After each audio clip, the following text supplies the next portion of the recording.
বিবি হাজেরাও কেমন ছিলেন? উনি বললেন যে নিয়ে গেছে কে? বলে ইব্রাহিম। বলে ইব্রাহিমকে? শয়তান বলতেছে সে তো বড় নবী, জলিল কদর নবী খলিলুল্লাহ। বলে নিয়ে গেছে একজন নবী, যদি জবেহ করে নিশ্চয়ই আল্লাহর হুকুম, অতএব আমি সবর করব। সুবহানাল্লাহ, আমি সবর করব, তোমার এখানে ধোঁকা দেওয়ার দরকার নাই, তুমি তো মানুষ না, তুমি তো শয়তান। এই বলে একটা পাথর নিক্ষেপ করলো। আল্লাহ সুবহানাহু ওয়া তাআলা এই মায়ের কুরবানিকে কিয়ামত পর্যন্ত জারি রাখছেন। যত হাজিরা, দুনিয়ার হাজিরা সারা পৃথিবীর থেকে লক্ষ কোটি বিলিয়ন হাজিরা যাবে, কিয়ামত পর্যন্ত হাজার হাজার কোটি কোটি বিলিয়ন হাজি হবে, তাদের হজ ততক্ষণ পর্যন্ত পুরা হবে না যতক্ষণ পর্যন্ত এই মায়ের এই কুরবানির এই পাথরটাকে ওই হাজরা যে নিক্ষেপ করেছিল প্রথম এরকম ভাবে কঙ্করটা নিক্ষেপ না করবে, ততক্ষণ পর্যন্ত আল্লাহ তাআলা তাদের হজকে কবুল করবেন না। সুবহানাল্লাহ। কিয়ামত পর্যন্তর জন্য এই জাতির এরকম ভাবে পিতা যে বলা হয়েছে, বলে জাতির পিতা কেন বলি আমরা? ইব্রাহিম আলাইহিস সালামকে জাতির পিতা কেন বলি? আরে জাতির পিতা, পিতা তো তার সমস্ত কিছু ত্যাগ করে তার সন্তানকে গড়ে। ইব্রাহিম আলাইহিস সালাম তার জান, তার জীবন, তার যৌবন, তার এরকম রক্ত, তার কুরবানি সবকিছু দিয়ে এই উম্মতকে তৈরি করে দিয়ে গেছেন, যার কারণে উনি আমাদের জাতির পিতা। তার একটা প্রমাণ হলো এটা। এরপরে শয়তান দৌড়ে গেল হযরত ইব্রাহিম আলাইহিস সালামের কাছে, যায় বলতেছে, ও ইব্রাহিম কি করতেছো? বুঝে শুনে করো, সন্তান তো তোমার একটা, তাও বুড়া কালে তুমি কত কষ্ট করে আল্লাহর কাছে চেয়ে আনছো। রব্বি হাবলি মিনাস সালিহিন বলছো, আল্লাহ তাআলা কত সুন্দরভাবে তোমাকে ফাবাশশারনাহু বিগুলামিন হালিম করে তোমাকে একটা সুন্দর সন্তান দিলেন, তুমি কোন আক্কেলে তাকে জবাই করতেছো? তো ইব্রাহিম আলাইহিস সালাম বুঝলেন এটা তো মানুষ না, এটা তো শয়তান। ইব্রাহিম আলাইহিস সালাম আর একটা পাথর নিক্ষেপ করলেন, দ্বিতীয় জামরা বলা হয় এটাকে, জামরায়ে সানি, জামরায়ে উলা, জামরায়ে সানি। হ্যাঁ, তো দ্বিতীয় পাথর, এখানেও দ্বিতীয় পাথর মারতে হবে। ঠিক ওই জায়গাটায় একটা এরকম ভাবে পিলার করা আছে যেখানে নাকি শয়তানকে পাথর মারা হয়েছিল, ওই বরাবর ওই দিকে, ওখানে লাগুক অথবা না লাগুক ওখানে পাথর নিক্ষেপ করা উম্মতের জন্য কিয়ামত পর্যন্ত আল্লাহ তাআলা জরুরি করে দিয়েছেন। এরপরে গেল একেবারে ভিকটিম যে ইসমাইল আলাইহিস সালামের কাছে, তোমার যৌবন শুরু হবে, তুমি কি করে এরকম করতেছো? তুমি একটু বাবার কাছে বলো একটু শিথিল করে দেখ, এইটা না দিয়ে অন্য কিছু দেখ, অন্য কোনো একটা কুরবানি তোমার জন্য দেখ, জবে করে ফেলাবে, তোমার জীবনটা শেষ হয়ে যাবে। তুমি দুনিয়াতে ফুল ফুটার আগেই তুমি দুনিয়ার থেকে চলে গেলা, অতএব তুমি সতর্ক হও। তখন হযরত ইসমাইল আলাইহিস সালাম আর এক পাথর এরকম ভাবে নিক্ষেপ করলেন, জুমরায়ে উখরা বলা হয় এটাকে, একদম শেষ পাথর নিক্ষেপ। এই জায়গা তিনটা পাথর মারা, এইটা আল্লাহ সুবহানাহু ওয়া তাআলা এইটা উম্মতের জন্য জরুরি করে দিয়েছেন। আল্লাহ তাআলা বলে দিলেন, ও উম্মতি মুহাম্মাদি, তোমরা ইব্রাহিমের কুরবানিকে ভুলো না, ইব্রাহিমের কথাকে তোমরা ভুলো না, ইব্রাহিমের বংশের কথাকে তোমরা ভুলো না, ইসমাইলের কথাকে তোমরা ভুলো না, বিবি হাজেরার কথাকে তোমরা ভুলো না। বিবি হাজেরা যে ওখানে সাফা মারওয়ায় সাই করছিলেন, আমি তোমাদের জন্য সাই করে দিলাম। ওই যে বারবার সেরকম ভাবে ছেলের জন্য পানি আনার জন্য ওই জঙ্গল বিয়া বা এরকম ভাবে খালি জায়গায় রেখে এসেছিল, সেখানের মধ্যে আল্লাহ তাআলা বাইতুল্লাহকে তার পাশে এরকম ভাবে দিয়েছেন। এই বাইতুল্লাহর পাশের ঘটনা একেবারে মাত্র কয়েক হাত দূরে এরকম সাফা মারওয়া, যারা হজে গেছেন তারা দেখছেন, ওই সাফা মারওয়ার একবার সাফার থেকে একবার মারওয়া, মারওয়ার থেকে আবার সাফা, সাফার থেকে একবার মারওয়া, মাঝখানের থেকে দোয়া পড়তে হবে। আর এই দোয়ার মধ্যে এরকম ভাবে হযরতে হাজেরা আলাইহিস সালামের কুরবানির কথাকে স্মরণ করে করে এরকম ভাবে করতে হবে। আল্লাহ তাআলা উম্মতি মুহাম্মাদের জন্য এটা জরুরি করে দিয়েছেন। কুরবানি দেখেন, কুরবানির দ্বারা লাভ হয়েছে।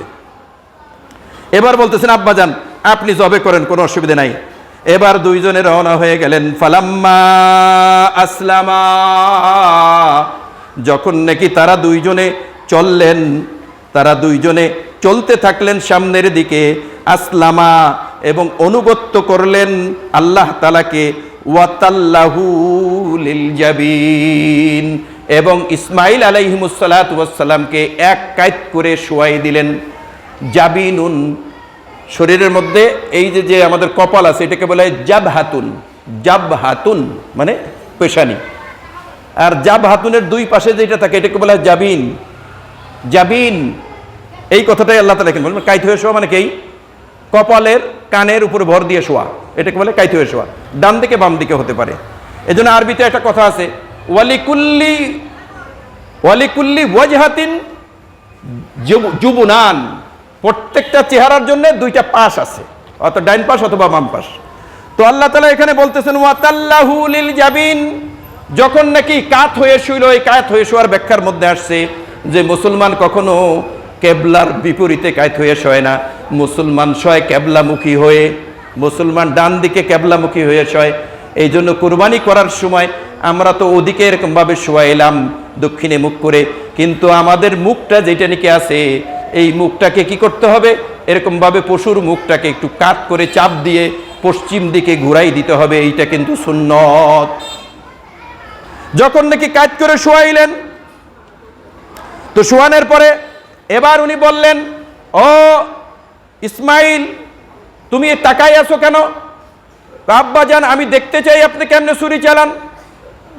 আব্বাজান বলতেছেন যে আমি তো তাকাইয়া সহ্য করতে পারবো কিনা জানি না, এত দূর পর্যন্ত আসছি, শেষ সময় শেষ পরীক্ষা তোমাকে জন্য, শেষ পরীক্ষা তোমার জন্য, এটা তোমাকে আজকে দুনিয়ার থেকে বিদায় হইতে হবে, তো আমি সেটাকে সহ্য করতে পারবো কিনা। এই জন্য তুমি একটা কাজ করো, তোমার কল্লাটাকে অন্যদিকে কায়েদ করো, কেবলামুখী করো। ওই জাবিন করে দিলেন, কায়েদ করে দিলেন। হয়তো ইব্রাহিম আলাইহিসসালাম অন্যদিকে এরকমভাবে ছুরি চালাই দিলেন, ছুরি কিন্তু চলে গেল।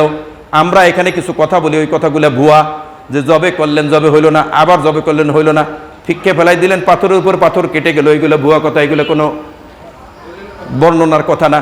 কিন্তু একবারই জবে হয়ে গেল, উনি দেখলেন, দেখার পরে চোখে সঙ্গে সঙ্গে পানি। পানিটা কি ছিল, যদি ভয় লাগে অথবা কিছু লাগে তাহলে কি হবে, পানিটা এটা ছিল যে আল্লাহর শুকরিয়ার পানি। অনেক সময় মানুষ খুশিতে কিন্তু চোখের পানি এসে যায়। যেমন ছেলে যদি ভালো ডিভিশনে পাশ করে, ওই ডিভিশনের খবর যদি আইসে বলে যে আব্বা জান আমি গোল্ডেন A+ পেয়েছি, তখন কিন্তু বাবা মায়ের চোখে পানি চলে আসে। এই পানি আসাটা কোনো দুঃখের পানি আসে না, খুশির পানি আসা। হযরত ইব্রাহিম আলাইহিসসালামের চোখে দর দর করে পানি পড়তেছে।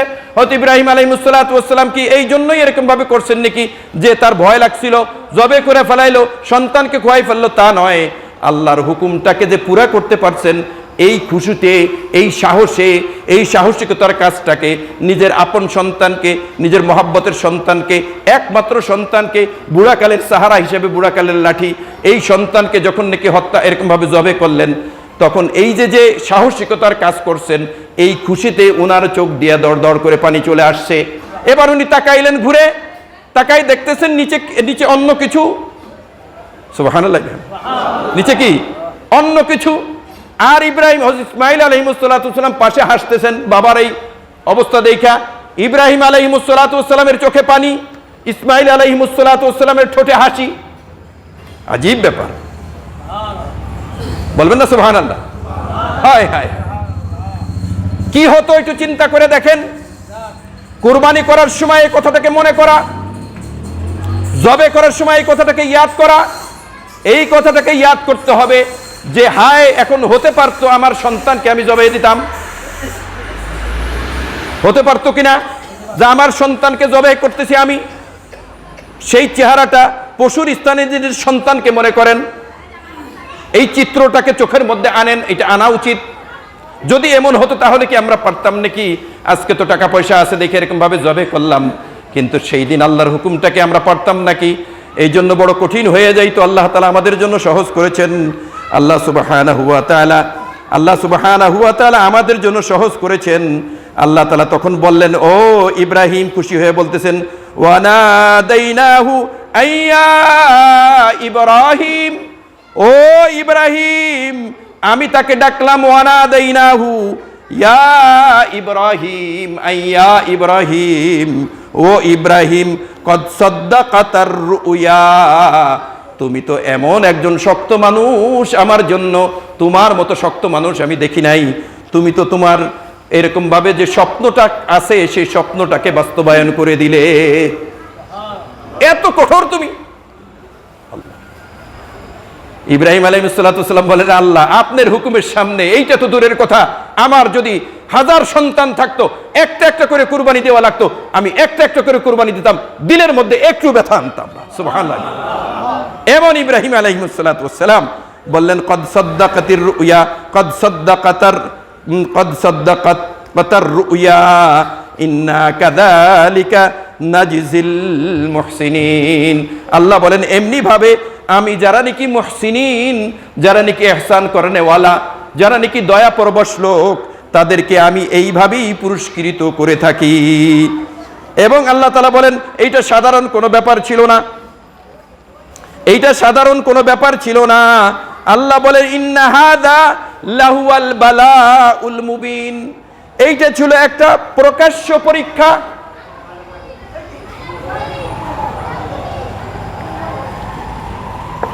এটা সাধারণ কোনো ব্যাপার না, প্রকাশ্য পরীক্ষা ছিল। পরীক্ষা ছিল না? অনেকে বলে ইব্রাহিম আলাইহিস সালাম জানতেন যে ইসমাইল জব হবে না। বুঝছেন নাকি কি কথা? একজনে এই বয়ান গত বছর এক জায়গায় করতেছি মাহফিলের মধ্যে, তখন একজনে বলতেছে দেখেন মানুষ আসলে কি সবক নিবার কি নিতেছে। বলতেছে হুজুর একটা কথা জিজ্ঞেস করি বয়ানের পরে, হুজুর একটা কথা জিজ্ঞেস করি। কি কথা? কই যে ওই যে ইয়ার থেকে যে দুম্বা আনছিল, আল্লাহ তাআলা দুম্বা পাঠাইলেন। আল্লাহ তাআলা দুম্বা পাঠাইলেন না জান্নাত থেকে, যেটা জবে হলো। ইসমাইল আলাইহিস সালাতু জবে হইলেন না, দুম্বা বেড়ার মতো। তো ওই দুম্বার বেড়া ওই যে দুম্বা, ওই দুম্বার গোস্ত কারা খাইছিল জবে হওয়ার পরে?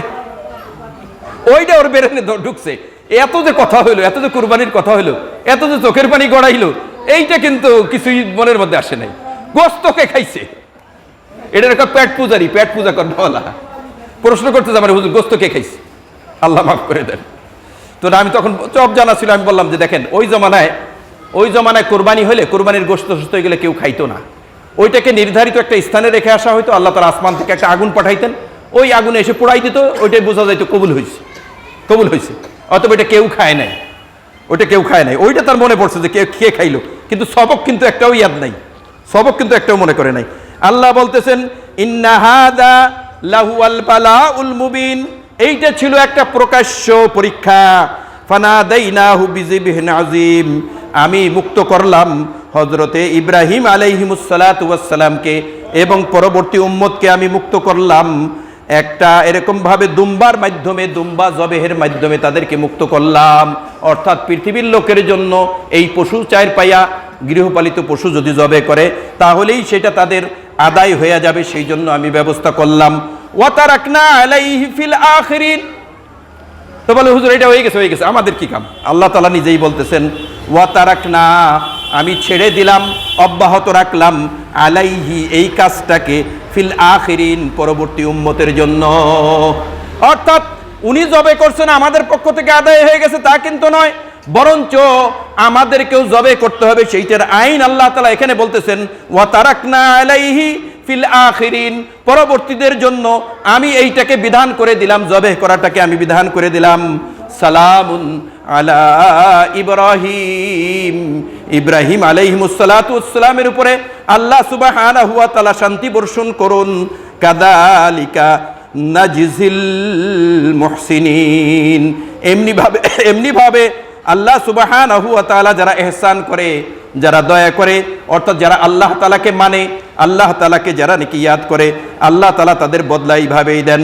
ইন্নাহু মিন ইবাদিনাল মুমিনিন, নিশ্চয় হযরত ইব্রাহিম আলাইহিমুস সালাতু ওয়াস সালাম আমার নির্দিষ্ট সুনির্দিষ্ট বান্দা হিসেবে, মুমিন হিসেবে আমার নিকটে গণ্য হয়েছে। এবং আল্লাহ সুবহানাহু ওয়া তাআলা বলে দিলেন এরকম করলে হবে না যে তোমাদের মন চাইলো আর করলা, কি জন্য করতে হবে সে কথাটাকে আল্লাহ তাআলা এখানে বলে দিয়েছেন। আখেরি শেষ করতেছি, আল্লাহ তাআলা বলেন লা ইয়ানালুল্লাহা লুহুমুহা, লা ইয়ানালাল্লাহা লুহুমুহা ওয়ালা দিমাউহা ওয়ালাকিন ইয়ানালুহুত তাকওয়া মিনকুম, যে তোমাদের গোশত যেটা নাকি আছে কুরবানির গোশত আল্লাহ তাআলা খান তো নাকি? আল্লাহ তাআলা কুরবানির গোশত খান নাকি? চামড়া খান নাকি? রক্ত খান নাকি? কোনো দরকার আল্লাহ তাআলার আছে নাকি? আল্লাহ তাআলা বলতেছেন লা ইয়ানালাল্লাহা, তোমাদের নিকট থেকে আমার নিকটে পৌঁছে না, লুহুমুহা, এই যে কুরবানি, এই কুরবানির গোশত আমার নিকটে পৌঁছায় না, আমি তো খাই না। আল্লাহু লা আকালা লাহু লা শারাবা লাহু, তিনি হইলেন আল্লাহ। আল্লাহ তাআলা তিনি যিনি খানও না, যিনি পানও করেন না, তিনি হইলেন আল্লাহ।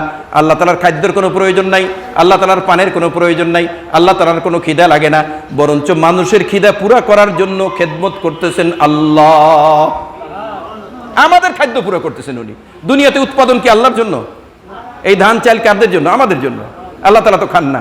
অতএব আল্লাহ তাআলা বলছেন লা ইয়ানালাল্লাহা লুহুমুহা, তোমাদের কুরবানির গোশত আমার নিকটে পৌঁছে না, ওয়ালা দিমাউহা, এবং তোমাদের কুরবানির রক্ত এরকম ভাবে আমার কাছে পৌঁছে না, ওয়ালাকিন ইয়ানালুহুত তাকওয়া মিনকুম, কিন্তু তোমাদের তাকওয়া আমাদের নিকটে পৌঁছায়। তাকওয়া, আল্লাহর ভয়, আল্লাহর ভয়। ওই ভয়টা আনতে পারি যদি, যে আমার সন্তান যদি এখন থাকতো এখানে আমি পারতাম কিনা, তখন আল্লাহ তাআলার সামনে আমার এই কথা আসবে, আল্লাহ কখন